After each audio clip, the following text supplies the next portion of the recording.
You're in the right place if you want to talk about Proposition 50 and its impact on California elections. So I'm Mindy Romero. I'm the director of the Center for Inclusive Democracy.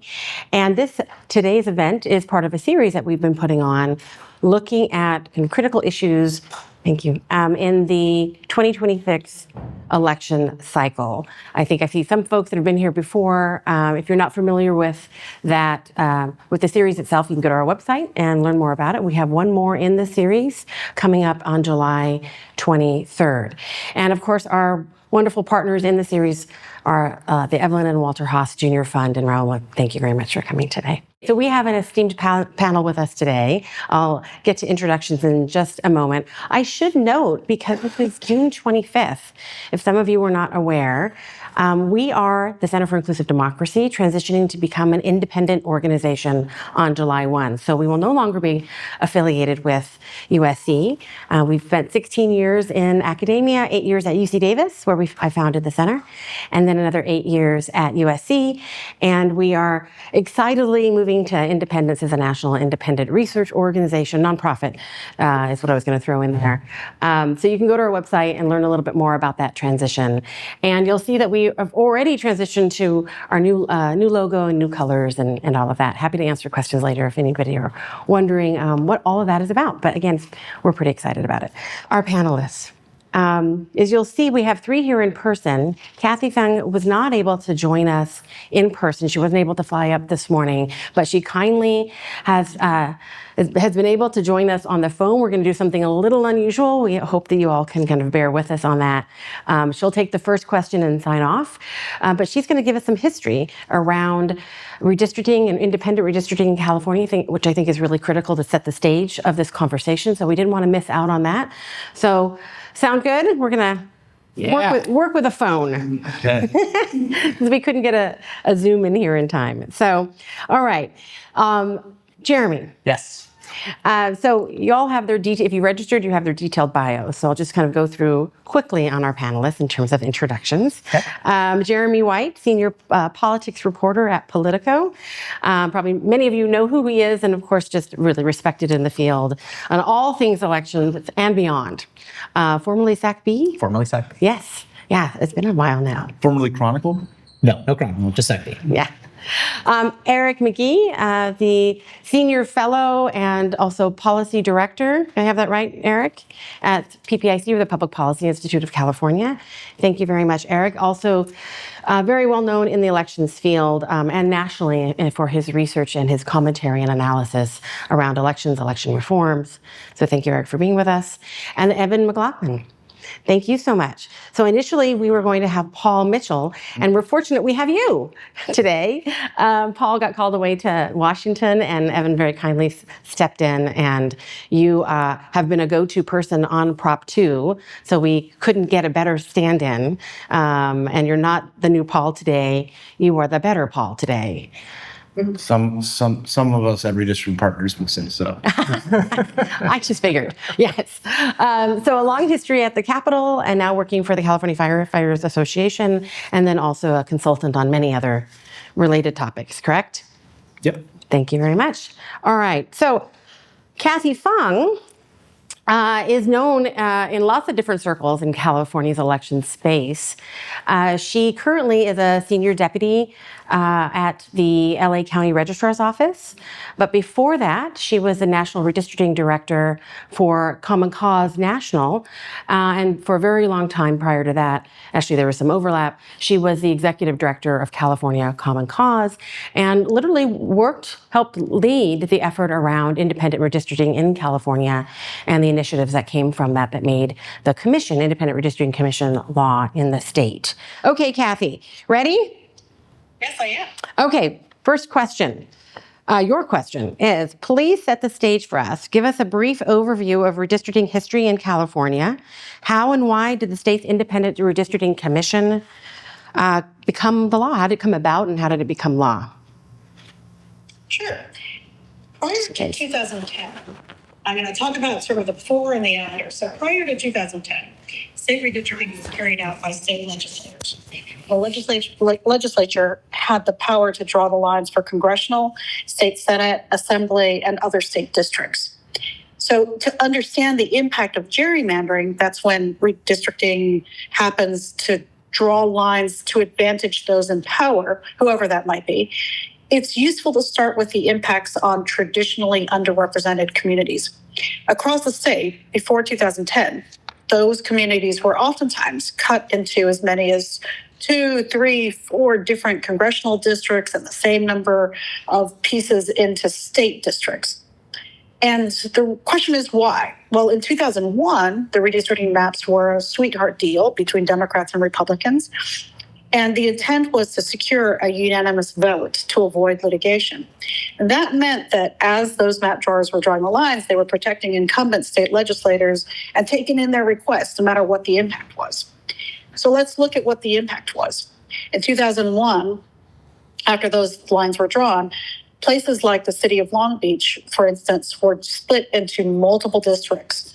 Just because, as one example, one legislator wanted his Compton base to be drawn into the same district as his horse stables in Palos Verdes. And so with a lot of maneuvering and changing of the lines, Long Beach ended up getting split into multiple pieces. And that meant that low-income immigrant communities who were living along the 710 freeway, who were experiencing extremely high rates of asthma and heart disease from the port traffic, really had no legislative champion because their communities were fractured by those district lines.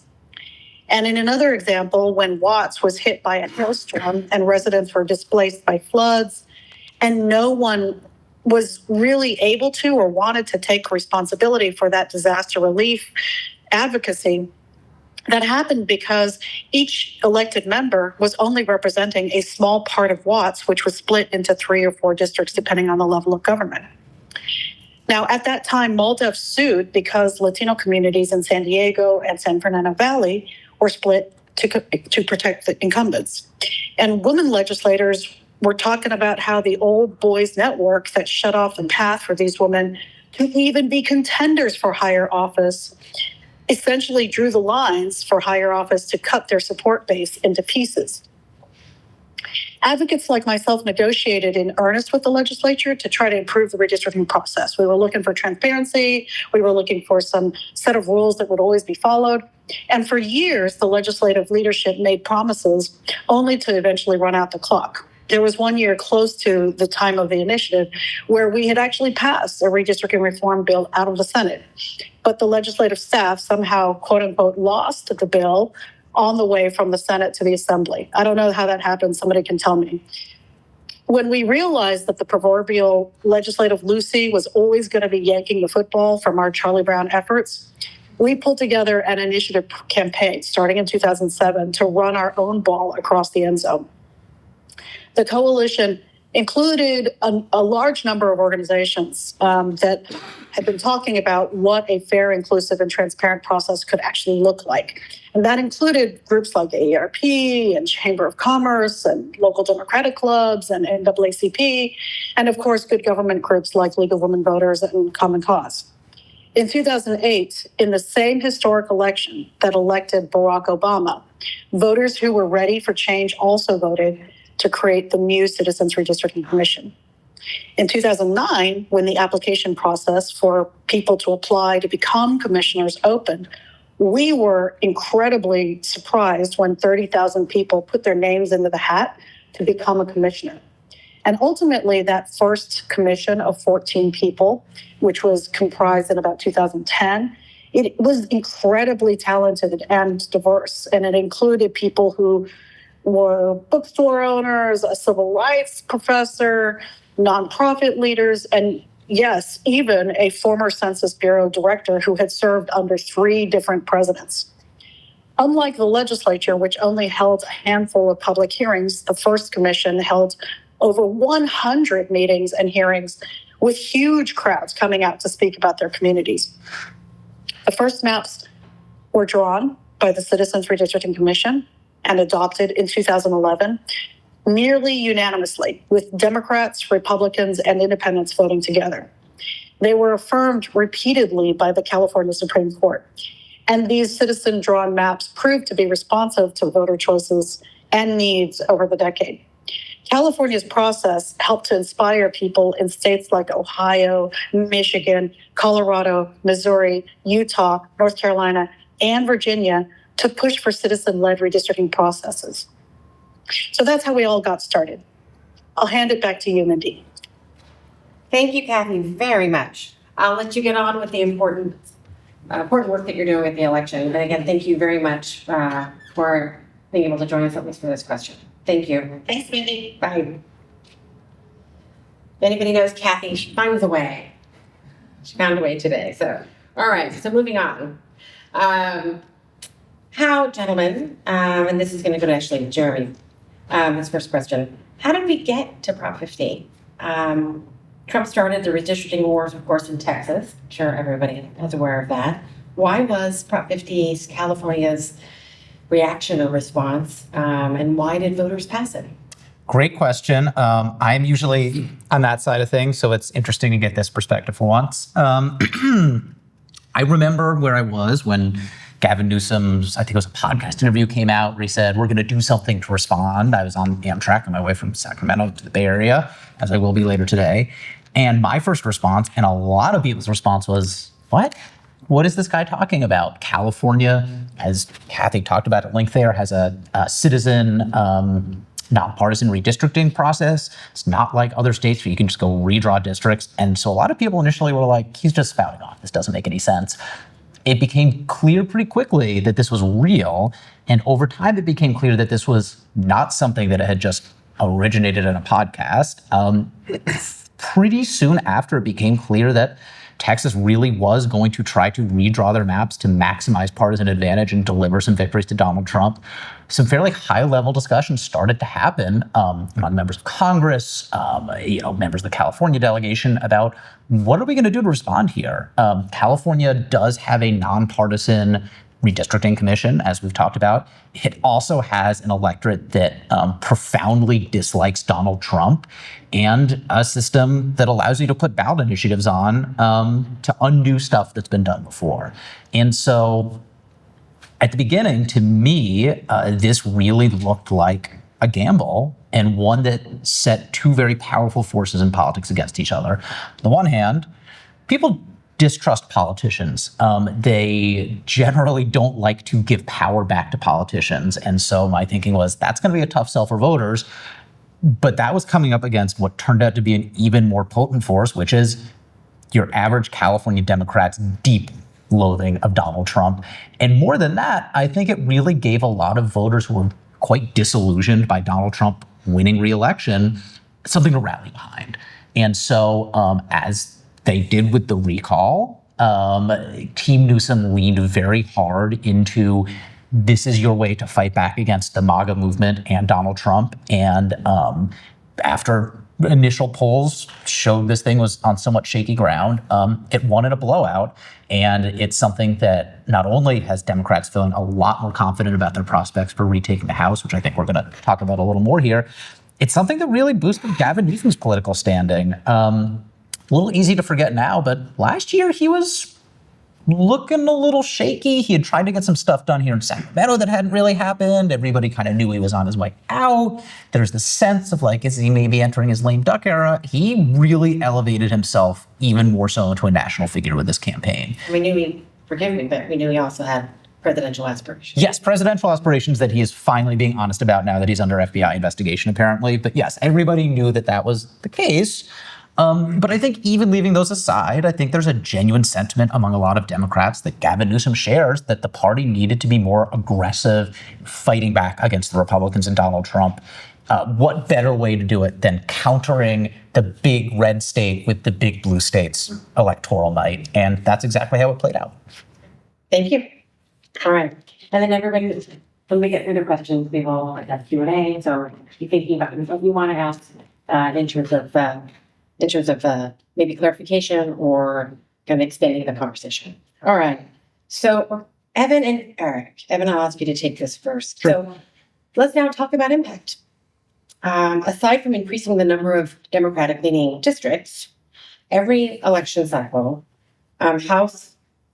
House control, essentially, we always say this, right? I'm sure you've written many articles about this, really hinges on what happens in California, right? The battle for control of Congress goes right through the state of California with our many congressional districts, but also many competitive congressional districts compared to at least other states in the rest of the nation. So is that more or less likely this year, given how much less competitive these races are and what other states, and given what other states have also done in terms of redistricting? Sure. Yeah. Good question. The math going into the election is going to be profoundly different because of the redistricting war we have, and so where there was maybe a little bit of any given Sunday of like, well, what could happen on election night? I think it does seem to be a little bit more that's been spelled out because of the mid-decade redistricting, and just another thing is, typically, the further away we get from this last census, the more volatile the potential outcomes too, right? Because districts have grown demographically, politically into different directions than what you might have seen right after the ink was dry on the maps right after the census, right? So, right now, as it stands, there's 217 Republicans and 212 Democrats. There are some vacancies. Realistically, that's like 219 to 217 breakdown. We have 5 districts that were very much impacted by by Prop 50. That's the North State, that's currently held by James Gallagher, right? That is going to turn over. Even though there are 2 elections happening at the same time, the special election has been filled under the old lines, but the new lines are much more likely to elect the former Senate Pro Tem Mike McGuire, right, from that. So that's one flip. The second one being here in the Sacramento area, from Roseville down to East Sac over to West Sac, was essentially Kevin Kiley or Ami Bera's district. Ami Bera decided to run in sort of the eastern district that goes up to the Sierras. Kevin Kiley changed his party registration in order to try to trick voters into believing that he wasn't really a Republican in this new district. But that is most likely, almost all the ratings houses show that this is going to be a flip district for the Democrats with former state Senator Richard Pan. In the Inland Empire, Ken Calvert and Young Kim, their seats basically merged, right? So where there were 2, there will only be 1 going back to Congress. David Valadeo, that is really the truest swing seat left in the state. The last time that changed hands was in a midterm during a Trump presidency in 2018 when TJ Cox won that. So that one is going to be very close. And then Darrell Issa decided not to run, right? So that's now going to be Supervisor Jim Desmond, the Republican, against Marty Von Wilpert, the Democrat from the San Diego City Council. All told, we are seeing that really there is one real competitive seat left in this. And it also has the impact of changing the map in the rest of the country, because the amount of money that the 2 party committees and all the IEs were spending to save Dave Min or save George Whitesides, right, which were competitive seats, those are no longer competitive seats, right? So so this really is, even though we already know some of the gains moving into this election, those seem to be like building blocks that are fairly immovable. And there's less competition here. The impact of Prop 50 on the Democrats' ability to retake the speaker's gavel is goes beyond just the actual races that'll be done, but also all the money that is going to be saved from the expensive media markets in California. So where's the money going to go, right? Yeah. I mean, there's still going to be 18 sort of toss-up races that, that's what Cook has right now as far as what they believe. And, the other thing just to remember is that we are about 10 points worse for Republicans right now on a House generic ballot, right? This is like, would you rather be served in the House of Representatives by a Democrat or Republican? About 10 points worse right now than we were in October 2018, right? We saw a lot of seats flip then, and right now the Democrats are, they are within striking distance. They really only need to win 9 of those 18 in order to flip the House. Thanks. So Eric, same question. Again, given we've gotten out through our California primary, how do you see things looking when it comes to the general election of California congressional district races? Yeah, so I guess I would just jump off from that last point that Evan made, which is that this is an environment that favors the Democrats, and that's going to be the thing, I think, more than almost anything, is going to determine Political environment. the political environment. Yeah, so this is a midterm election. Midterms are always bad for the president's party. It's also a midterm election where the president is incredibly unpopular. That's also going to drive things in a Democratic direction. And as Evan said, the generic ballot right now is looking very promising for Democrats. So I think that alone would push the Democrats into the majority in the House by itself. So I would expect that. So the redistricting battle is a net loss for Democrats at the moment. So it makes it harder for them, probably as many as like 10 seats. And obviously Prop 50 helped prevent it from being even more in that direction. But then the magnitude of the Democratic advantage, I think, will still overcome that this time. It may not in 2028. It may not in 2030, right? So this is a particular to the 2026 election, and so in that sense, when you start to look at some of these seats in California, I mean, I actually think there are a number of reasonably competitive seats in the new plan. Please. Yeah, I mean, Adam Gray's running in a really competitive district. I don't think it's going to be competitive this year, Right. but like in 2028. 100%, like that could go Republican, right? 2030, it could go Republican, right? And the same thing is, what's swingy about Valadeo's seat is that it leans a little bit Republican, but this is a good year for Democrats. Now, he's a guy who tends to overperform the environment he's in. It always looks like he's going to be in trouble, and then he pulls it out.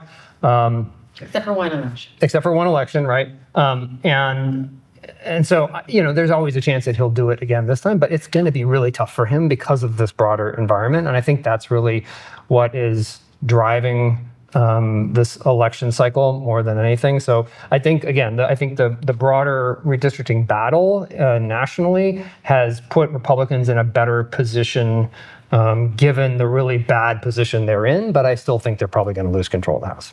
Mm-hmm. So Evan, Eric, you both answered my next question, which is just, do you think that Democrats are going to take the House, or what exactly that could look like? Jeremy, and I know you're in the reporter. I'm going to predict that Democrats take the House and not the Senate. I'm curious to know if these guys feel differently. And I would also say, these guys obviously talked a lot about different races we're watching. I'm really interested to see what happens in this year's iteration of Democrats' perennial quest to unseat David Valadao. They're like, as you noted, like 1 for 10. And I'm in part really interested because the last few times, the model has been, let's find a sort of moderate Democrat assembly member. That's the person, and then they lose not very narrow races. This year went differently. Voters went with the more progressive, sort of Bernie-crat style guy, a school board member named Randy Villegas. I'm really curious to see how he does, because I think the theory there has been rural district, more moderate, you go with the more moderate Democrat, but voters said, no, we're going to go with the progressive. So I'm really curious to see how that one plays out. I'm curious to know if you guys have predictions. I totally agree. I think it's going to be fascinating. I think it's going to dispel that notion that you have to have a moderate in order to win a swing seat like this. And there was a lot, I did some work on Prop 50, and so I've kept in touch with some of the people, and we talked a lot about that, which was the actual better candidate to come out for the Democrats. And I'm of the opinion it probably, I'm not going to pick sides, but I will just say that I think that a Latino populist is not a bad profile for a seat like this in an election like this, for sure. Eric, any other thoughts? Well, I'll just say, just in terms of the broader forces at work here, the daylight between the presidential vote and the House vote has narrowed to such an extent that really, you can, if it's a really close race, then some of these personality characteristics, I think, can absolutely be the deciding factor. But the best predictor is just sort of knowing what the overall political climate is in a particular election cycle. And like I said, this one looks good for Democrats. And then where does that district sit kind of in the rank order of districts in terms of its presidential vote? So, I think, but I think if I were going to make an exception, it would be for David Valadao, because he's so often overperformed relative to what you would expect. He's one of those kind of little outliers that doesn't quite fit that broader pattern, and so it'll be definitely very interesting to see. And as for the Senate, I agree with you. I think it's probably going to stay in Republican hands, but I would give the Democrats a much better chance now than I would have a few months ago. But the Senate, ungerrymanderable, unlike the House. Yes, It is hardwired into the Constitution. So Pre-gerrymandered. Pre-gerrymandered. Yes. Okay, thank you. All right, so this is going to be for all three of you. Evan, I'm going to ask you first. What are the possible post-election scenarios nationally, the post-election, when it comes to congressional election results? There's been a lot of conversation already about this, a lot of speculation, a lot of concern, right? About what could be possible, what are we looking at? I'll ask you to, I'll elaborate a tiny bit here. So for instance, there are concerns among many voting rights advocates, others, about possible interference in the seating of the post-election, right, the winners. In the certifying of the votes, potentially as well. So give us your thoughts. Yeah, I'd say that I'm concerned about all that. I'm concerned about some of the other things that will happen between now and Election Day. Forget about even post-election, but everything from, potential occupation in certain neighborhoods to, to have an intimidating effect. We're seeing the Save America Act or whatever it's called, and all the things that he's holding up in order to, hold hostage the rest of the country in order to put these limitations on voting in place. There's just a lot that they believe is, in play for how to run these elections that California, on the other hand, has gone to great lengths to combat, right? So yeah, I think that that's entirely true and something that we should be watching for. And same with the post-election exam, hypotheticals that you provided. Thank you. I would say I would worry, like Evan, more about pre-election stuff. I mean, we just heard about the Postal Service and the possibility that they wouldn't deliver ballots unless they got confirmation by looking at the voter file from each state. They won't deliver ballots to voters. And that would absolutely just be catastrophic for California elections. I mean, we have well north of 90% of voters either mail in their ballot or they drop off a ballot that was mailed to them. So that would it would be chaos, right? So that kind of thing. And I think realistically, my own read on it is I don't actually get the sense that the broader institutional Republican Party is that interested in this stuff. And so it's the closer you get to Donald Trump and the levers that he pulls, the more likely it is that something might happen. And so this mail thing is because he directed the Postal Service to do it. The other scenario people talk about is ICE going and conducting raids in communities where it's like a pivotal county or city or something. Again, something within his own control. I think certifying elections afterward, our election system, one of the benefits of it actually is that it's so decentralized. It can be maddening sometimes and create all kinds of headaches in other ways. But in terms of fraud and manipulation, the decentralization of the system is a robustness. And I think that makes it harder for him to implement some of these other things. Like I think most places are just going to certify their election results and not, because they're not necessarily beholden directly to Trump and what he wants. And I really do think he's the main driver in all this, but I could be wrong. And when you say decentralization, of course, states run their elections, local jurisdictions, right, 58 counties, 58 running elections in California alone. And I'm sure you also probably would include in there the impending Supreme Court decision. Yeah, so there's the Supreme Court is considering whether to end For the pre, for the pre, whether to end the practice of allowing ballots to arrive after Election Day, which California and a number of other states that follow that practice. So that would also introduce some chaos and uncertainty into California elections. And Mindy and I are working on some research on that right now. But you know, it's not like everybody takes advantage of it, but a not inconsequential number do, you know, like 6%. So it's something to watch out for and could at least create some chaos because people wouldn't know, oh, I have to mail my ballot earlier to get it in person in order to make sure that it's counted. So. And a concern particularly around 6% or otherwise disenfranchisement, right? Yeah, absolutely. Really, Yeah. maybe just disproportionate impact on communities of color, young people as well. Jeremy. Yeah, I think these guys covered the pre-election stuff very thoroughly. I think post-election, we're gonna see what we have seen with this primary, and it seems we see every cycle, which is California takes a while to count votes as those mail-in ballots get tabulated.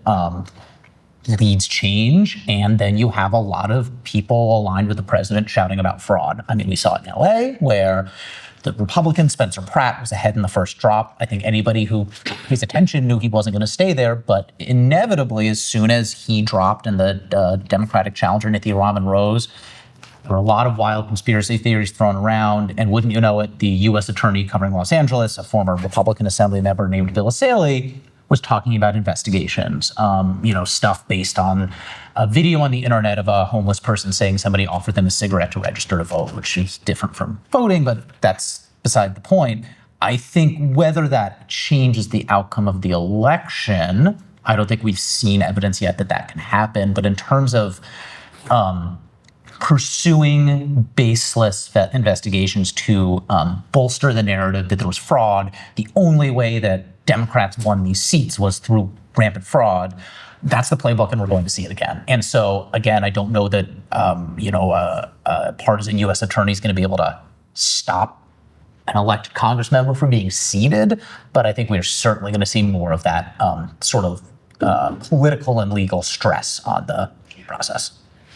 Thank you. Oh, you're not. Yeah, I would just say it's already had an impact. You know, the USPS has changed the way that they deal with late arriving ballots, those that get sent to distribution centers by election day or on election day. Those are not going to be necessarily guaranteed to get to the register or a postmark, right? The postmarking system's changed. You know, just having come off of a couple campaigns where I was involved in the GOTV, it just changed a lot of the techniques that we, would use in order to get late voters.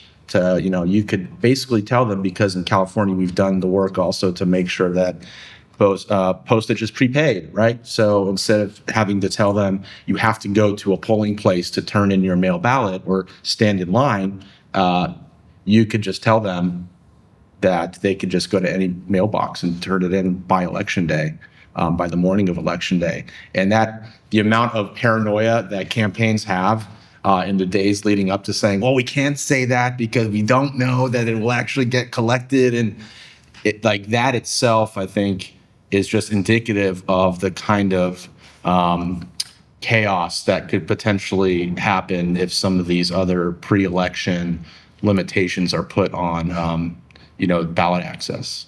Thank you. So let me press all of you a little bit on this, just because we have heard so much from voters, a lot of speculation specifically around seating of Congress, right? And presumably using the fraud narrative as a justification. Do you think that we're going to have something along those lines where there's going to be a questioning of, I'm not saying that's possible, or want to know your perspective on it?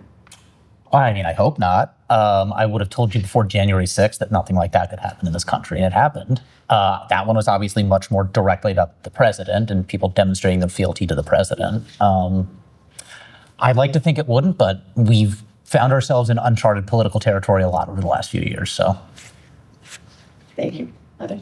I mean, I think so. Congress decides whether or not to seat a member, and my guess is that states are going to certify their own elections regardless of what anybody else says. They're going to make that decision for themselves, and will not be influenced beyond that to go in any other direction. But you never know. and there are these. I mean, yeah, January 6th was not the Republicans in Congress actually. Most of them decided to certify the election and to give their seal of approval for what it was worth. The problem was that it was kind of an extra legal effort that was centered around the president that produced that outcome, right? And so what you could do extra legally is a whole other kettle of fish, and it's really hard. I think do feel like we're in uncharted territory, and you can never say anything 100%. But I would be more concerned with the stuff going on before the election than anything that might happen after. Yeah. I think it's undoubtedly going to be broached by the president, just because I tend to look at past behavior as predicting future behavior. Just how widespread it will go will be a function of how the press does their job, how people from his own party do their own job, especially those that are in positions of being in the election administration space. And then the other politicians, the other electeds, will they go and do that because they know that's what their constituency, the hardcore constituencies, want to hear, and potentially be sort of the scapegoat of why they might have not done so well in an election that we just described as being very unfavorable to Republicans? Or will they stand up and say this was how it was supposed to work and we're moving on? Thank you, gentlemen. Now, we're not trying to be alarmist here, of course, either, but I think unfortunately, as been noted, I think anything's possible. And we're talking about it, right, our listeners. And the President of the United States himself has said that the stakes are monumental for him, as he believes that he's going to be impeached if they lose the House. Yeah. All right. Where does all of this, our last question, where does all of this leave us in terms of California's commitment to independent redistricting? And of course, Kathy would have loved to have been a part of this question. So I'll leave it to you three to tackle that. And we'll just add a little bit more here. Do you have confidence California will revert to the IRC, Independent Redistricting Commission, in 2030 as planned? What about nationally? You can take this any direction you want. Is there a path to disarmament here in this new reality across the country? But first and foremost, what's California's commitment look like in the future? So I tend to think that the political incentives here are stacked against California reverting. I think it was dubious from the jump that the promise made by Gavin Newsom and others, which is that we're going to go back to the way things are. Well, Texas isn't going to do that. So California's just going to give up the counter that it gave itself. Hard to imagine.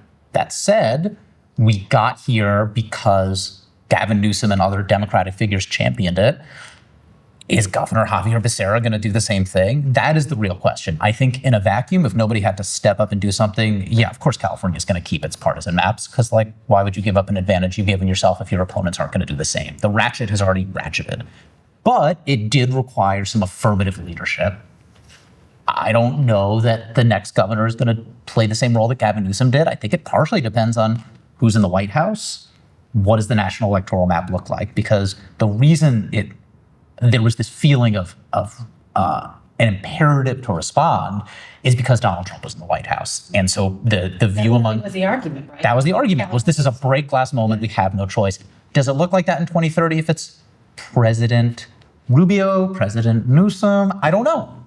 That to me is the big question. All right, thank you, Eric. I would say, I would give it maybe a 60-40 that we will revert, just because you have to go through a whole another campaign. But again, as Jeremy says, like it's going to probably be a similar kind of scenario where other states are gerrymandering the other direction. So it'll be be easy to say, look, the existential threat is still real, and we still have to do this. And so that's what it comes down to, is whether you can make that case and whether voters will buy it. And the fact that the status quo reversion is the commission does give it, I think, a leg up. But nationally, and the other piece of this, I think, is there's going to be a really strong incentive for the incumbents when that rolls around to want to do another gerrymander, because California is probably going to lose some seats, and that's a toxic redistricting environment to be in, where you have fewer total seats and everybody's like playing musical chairs, right? And so they're going to want to be in control of that musical chairs process. Yeah, but in terms of nationally, there's only really two routes to getting out of this status quo, which is basically, we used to have kind of some guardrails. We had guardrails through the Voting Rights Act, and we had guardrails through sort of the threat of a potential Supreme Court decision that would place guardrails. And so that would seem to be enough to kind of box people in. Both of those are effectively gone now. And so there's no guardrails at all. And the only way to get back is to have a different Supreme Court membership that decides to overturn its past decisions. Or Congress does actually, for congressional elections, has the explicit constitutional authority to regulate those congressional elections. They could step in and change things. The most likely scenario where they did so, I think, would be if both Republicans and Democrats, because you got to get over a filibuster, would say, you know what, we're just fed up with the chaos and insanity of this whole process. Let's get together and agree on something that binds everybody, and places some constraints on everybody all over the country. And that's by far, doing a national solution is by far the best approach. And there was there was an HR1, a bill in Congress that was going to impose a redistricting commission-style system for every state in the country, effectively, right? Just didn't make it out of Congress. And so they could do that, or technically Democrats could decide this is the break glass moment. This is where we're worried that we won't be relevant as a party anymore if we don't do something, and so we're going to get rid of the filibuster in order to pass this particular reform. I find that still unlikely, but it always a possibility if they really felt like they needed to do it for their sort of political survival.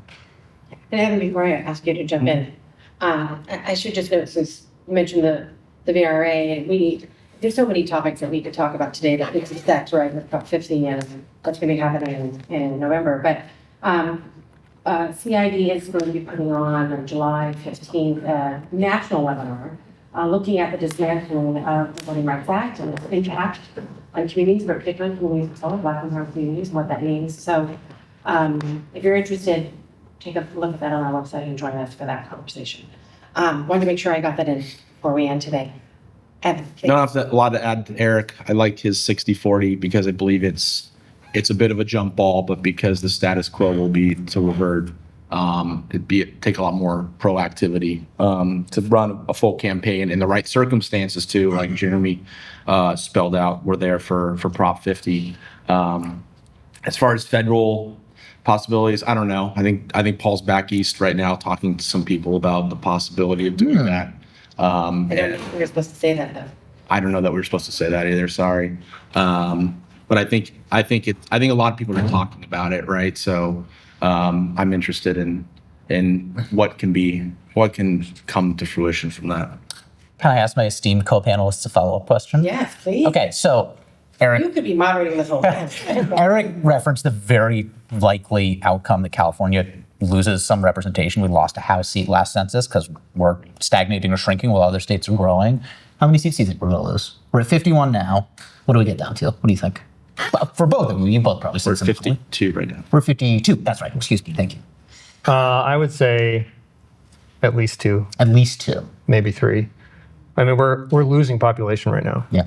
Because it's and other states are growing, and a lot of it is because of immigration policy. California has long depended on immigration to remain a growing state, and so when you cut off that immigration flow, everything that's left is like a net outflow of people to other states, a domestic outmigration that's constantly going on, and birth rates are falling. So, like that's just the reality of it. 2 to 3, Evan. Sound right to you? Yeah, that's where the projections are. Last time we grew, I think 4.6%, and the rest of the country grew 5.5 or something along those lines. And so we lost one just because we didn't grow as fast. But to Eric's point, we're actually probably losing population right now too. So the projections I've seen is 2 or 3. And Eric, along with PPIC, but actually out a lot of pieces around the changing demographics, the population decline, and the impact around congressional districts. So again, if you're not familiar with that and you want to check that out. Did you have another question for me? I'm full of questions, but that was the one I had right now. Okay. Yeah. And then the other thing I'll add just here to your responses to the last question is also just, we're talking about what Congress might do, but we all know parties don't really want to constrain themselves, right? Both Democrats and Republicans didn't want to see independent redistricting back in 2008 and 2010. Republicans were kind of interested. Well, okay, yeah. But, yeah. They were kind of, yeah. They had been the ones pushing it for years. I agree. But generally speaking, Republicans don't want to constrain themselves. So when we're talking about what might be possible at a federal level, you have to think about also, I assume you all agree, what the capacity of advocates and others, where the leadership is, right, to push and to pull members of Congress in a direction that may take us to something along the lines of independent redistricting. And I think that's a big question in terms of what that's going to look like. We've seen a lot of groups that traditionally have worked and really pushed the conversation and the fight around independent redistricting, and they've changed their at least in the media, changed some of their positions around that. So we're going to have to see what the leadership in terms of nonprofits and advocacy and voting rights groups looks like on this topic. So, all right. Thank you very much. Eric, I know you have to head out. Thank you. It's been very chaotic, and some people enjoy that. I do not. You saw it in so many races just in the primary where this became,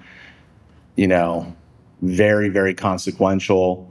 In the governor's race, you had the interesting dynamic where actually both parties were at times concerned about it and went to great lengths in order to try to cull the field or encourage, a lot more dialogue. We were talking earlier. I mean, the Democratic Party actually raised a bunch of money to do like $500,000 in polling for the public to see in order to put a little more pressure, because it has taken out that ability for the party itself to kind of put somebody forward, right? It's much more free market, so to speak. In Congress, we saw what happened just here with the Kevin Kiley seat. Kevin Kiley changed his party registration to independent in order to try to pull a fast one to say that so that this other guy, whose name I don't even remember anymore, was the only Republican on the ballot.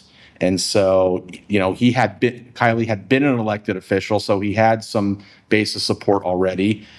You had this other person who was the only Republican on the ballot, and then a slew of Democrats that all split the vote. And now all of a sudden, the Prop 50 opportunity to pick up a seat for Democrats was potentially scuttled because there was so much enthusiasm from the Democrats living in the district to have their own candidate, right? So I don't know, maybe people enjoy that. I don't know, maybe you like writing about it. Look, I think there's no secret that a lot of political professionals think your old boss, Lorena Gonzalez, head of the California Labor Federation, is pretty clear that she hates it, as do a lot of people who work in politics. They think there's a lot of gamesmanship. Some of the shortcomings that Evan laid out, and you saw an effort growing out of fears of a top 2 lockout with this gubernatorial race to undo it.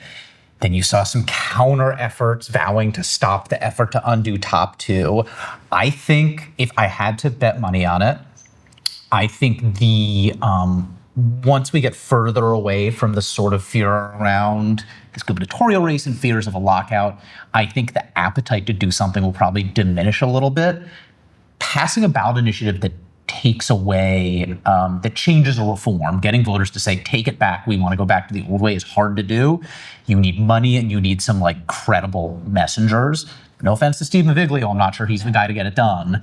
And so are there people who hate this system and would love to see it done away with and have hated it for a long time, including like Nancy Pelosi on down? Yes. I'm just not sure 2 years from now there's actually the political appetite to do it. Because I think the freak out will fix. If Eric is here, I guess we're going to go to the massive candidate. What is the evidence that it's led to what we were promised, that more moderation in terms of governance and other culture? Has that actually, has it delivered that? I'd be curious what Eric's thoughts are. Well, I shouldn't speak for Eric, but I think that nutshell answer that he would give it, that's been a mixed bag. And he's done a number of reports over the years looking at that, but you're going to say something. I was going to say 0. Yeah.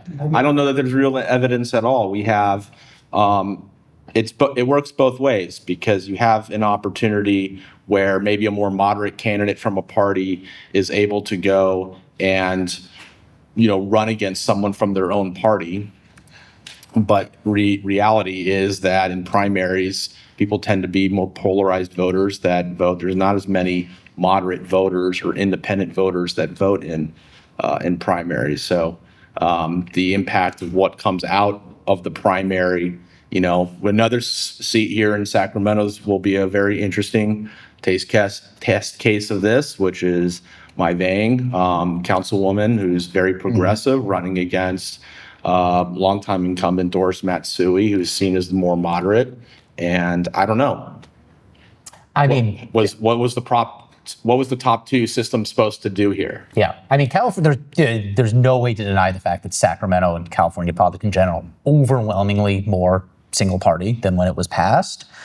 I think moderate Republicans have basically ceased to exist. There's maybe 1 or 2. There are no more like Catherine Bakers out there, right?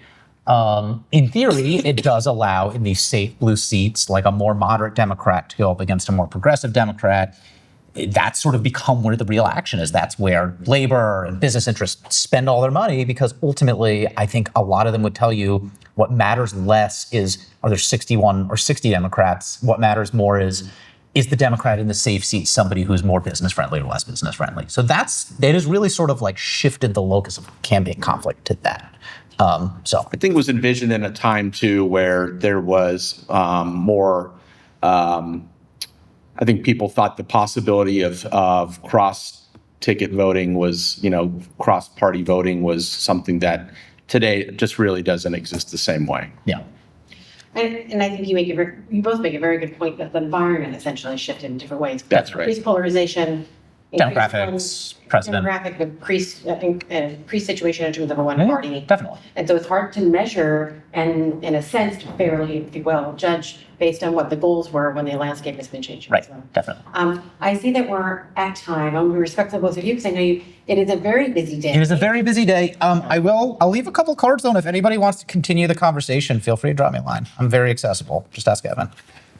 That's right. Ballot initiative deadline today, and you're both tracking it. It's a crazy one. We're very fortunate to have both of you. Thank you very much again, Jeremy B. White, Evan McLaughlin, of course, Eric E. and Catherine Fine.